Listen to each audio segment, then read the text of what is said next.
Hello, everyone. Welcome to Feedstuffs 365. I'm Sarah Muirhead. The world's first end-to-end conversion of raw agricultural biogas into sustainable aviation fuel has taken place. It's a development that offers airlines a low-cost path to mandated fuel volumes and farmers a new revenue stream. Joining us today to talk about the conversion of raw dairy biogas to jet fuel is Stephen Beaton, CEO of Circularity Fuels. Welcome, Stephen. Thank you for joining us here today. Thanks, Sarah, for having me, and excited to talk about our technology that converts biogas into sustainable aviation fuel. So let's start by having you tell us a little bit about Circularity Fuels and your role with the company. Yeah, so Circularity Fuels makes reactor and reactor systems that convert waste gases like agricultural biogas into valuable hydrocarbons. So we just completed a 6-month pilot demonstrating our 2 core proprietary reactors that convert biogas into sustainable aviation fuel, and I'm the CEO and co-founder here at Circularity Fuels. So walk us through the 6-month pilot that you mentioned. How it was done on a California dairy farm using their manure digester, I understand. So how was it set up, and kind of what were the results? Yeah, so we worked with a dairy farm near Chowchilla, California. Most people, when they think of California, might think of Hollywood, Los Angeles, San Francisco. But obviously, there's a really strong dairy industry in the Central Valley of California. And many of those farms continue to vent their biogas. They don't have a way to monetize that biogas.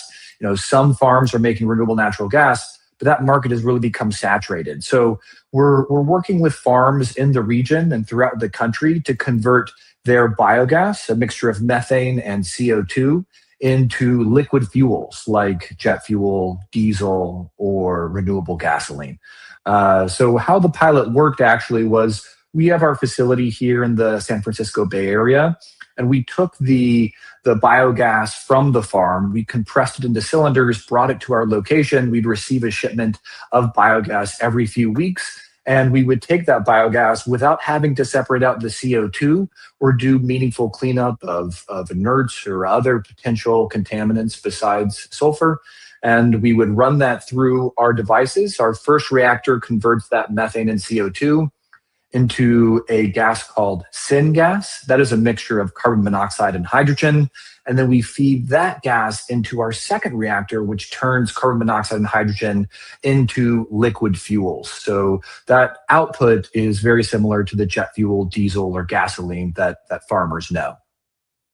So basically, you're able to take biogas straight from an on-farm digester and turn it into finished jet fuel right there on site, or do you take it to another facility? And then how does all this compare? How does the system compare to other SAF plants that are currently in operation?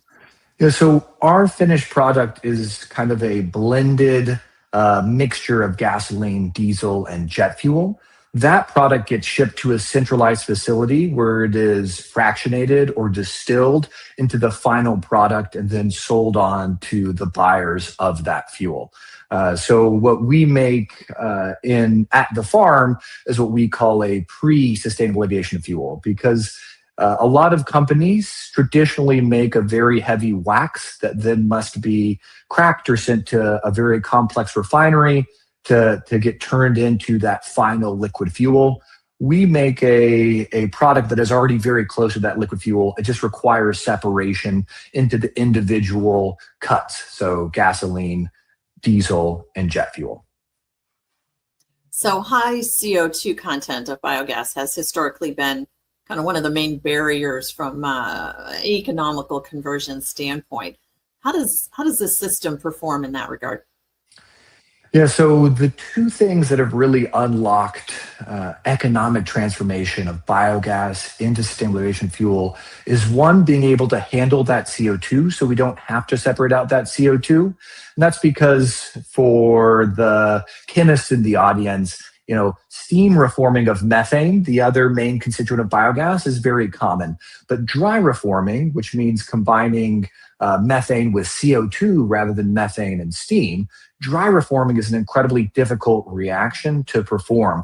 And our reactor does that incredibly well without problems or degradation of the reactor itself. So that's the first thing that we've done to really attack the problem of biogas conversion. And the second is, we've really focused on using architectures and reactors that resemble other large-scale industrial processes. So, for example, our first reactor is very much like a catalytic converter, like you would find on a bus or a truck or a car, right? And being able to leverage that architecture, but for a different conversion, rather than converting exhaust, we convert biogas into something that's more valuable.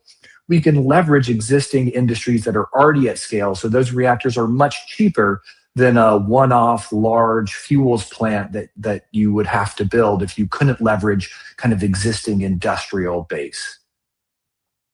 So this is a fully integrated modular system that's used for the conversion of the biogas into jet fuel.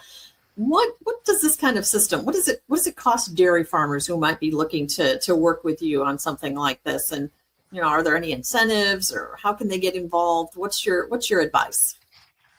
I mean, generally, we partner with dairy farms, particularly if they don't already have a digester, to finance the entire project. So build the digester and then build our biogas to liquid fuel system simultaneously. And we work with our partners at the U.S. Department of Agriculture to see, what is available in terms of grants, in terms of loan guarantees, in terms of low interest loans that will allow us to build that profitably. So, that would be the recommendation. Reach out to us if you feel like you have a promising site that for some reason you haven't been able to monetize that biogas for renewable natural gas. We can take that biogas and convert it to liquid fuels, send it to your local airport. And, as we've seen today with geopolitics, liquid fuels are more valuable than ever, right? The price of diesel has gone up, the price of jet fuel has gone up. And that's something that we can make locally on site at the dairy farm. So whether you're starting from scratch, putting in a new digester, or you have a digester, either one of those you're capable of working with. That's right. That's right. So, because we make a liquid fuel that goes into transportation mediums, we have the same incentive stack as renewable natural gas. So we're eligible for the EPA Renewable Fuel Standard program. A lot of your farmers might be familiar with that if they're making renewable natural gas or have heard of that, as well as the low carbon fuel standard programs in New Mexico, California, Washington, and Oregon. So, for a lot of farmers that might have had a digester that were, either making power locally and that is no longer economic, who are looking for ways to make a transportation fuel, I think we have a very compelling solution. We'd love to talk to them. What kind of ROI can farmers expect? Are you able to put a number kind of to that? It really depends. And so that's why it's, we have a great head of business development that runs a lot of those calculations because it depends on your current farming practice, the size of the dairy farm, how, cheap power is in the location, as well as the cost of logistics in the area. But I'll say, the revenue and credit stack is very comparable to what people would get with renewable natural gas if that were still a market that you could sell into, right? And so I think a lot of farmers are very pleased with the potential ROI that they've seen as they've looked at the numbers. So what's next for Circularity Fuel? I know there's a groundbreaking perhaps in 2027. That's right. So our first large-scale commercial plant will break that ground in 2027. That will likely be in the state of Texas. We'll announce the dairy farm shortly. But between then and now, we're building up a scaled-up demonstration. So we just received a grant from the state of New Mexico, and we're exploring other grants in California to scale up the plant and start producing more fuel. And we would love for as many farmers that would love to come see the demonstration running on a dairy farm to try to make it out to that. And that should be running by the summer of 2027, about the time we'll be breaking ground on our large-scale commercial plant. Very good. Any final thoughts to leave our audience with here today? Not really. I really appreciate the time, Sarah, and hopefully the farmers that watch Feedstuffs know that the manure that used to be waste has a lot of value that they can tap into. Very good. So Stephen Beaton, Circularity Fuels, thank you so much for joining us here today. We appreciate your time. I appreciate it, Sarah. Likewise, we appreciate all of you and our audience for joining us. Until next time, for Feedstuffs, I'm Sarah Muirhead.